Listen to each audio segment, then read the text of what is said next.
တကယ်ငါတို့အိမ်ကနှိမ့်ဆက်တယ်ထင်အောင်မသိလားနှိမ့်ဆက်တယ်ထင်မဲ့နော်ဘာလုပ်လဲပြောတနေ့စာလုပ်လားစားတယ်လို့စားရတာတောက်လိုက်ပြောရတော့စကကြီးနဲ့ကိုကလေးလေးကိုမြင်ဘယ်တော့မှမလုပ်ဘူးကလေးကိုနားလည်းမပေးဘူးလေဘာလုပ်တာ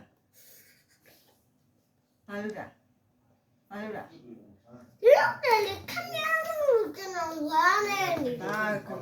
အားဖက်လိုက်လို့ခမရရောအားဖက်အဲ့အချင်းကလည်းအခုတော့တက်လာခါဘာချက်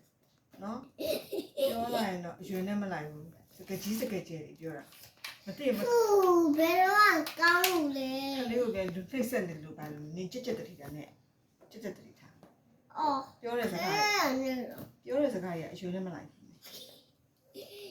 နော်မမေလည်းအဲ့လိုကြီးလိုက်တော့လုံးဝမမေလိုကော်ပီလိုက်လို့ပါငါလိုကော်ပီလိုက်လုပ်မယ်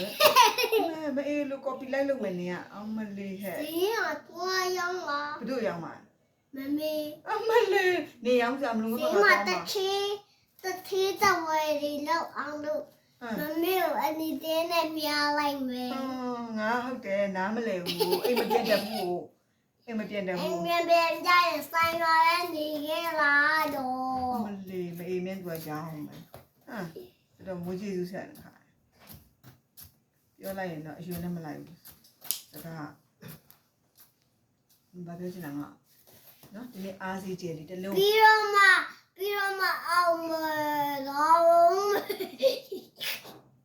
ဒီရုပ်ပဲရှုံးနေမပြောနဲ့ကိုပြောတဲ့စကားကိုအောင်မလာအောင်ပဲကိုပဲလက်ဖိတ်ဆိုင်ပြန်လာဟုတ်လားမဟုတ်လားလက်ဖိတ်ဆိုင်ပြန်လာမပြန်လာဒီ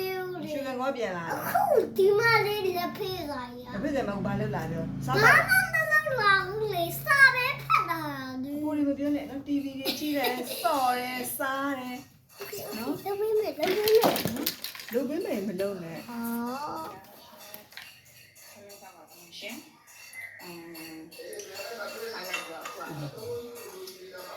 ဘုံနဲ့ထိုင်းနဲ့ဖုံးနဲ့ရင်တက်လာတယ်ဘာ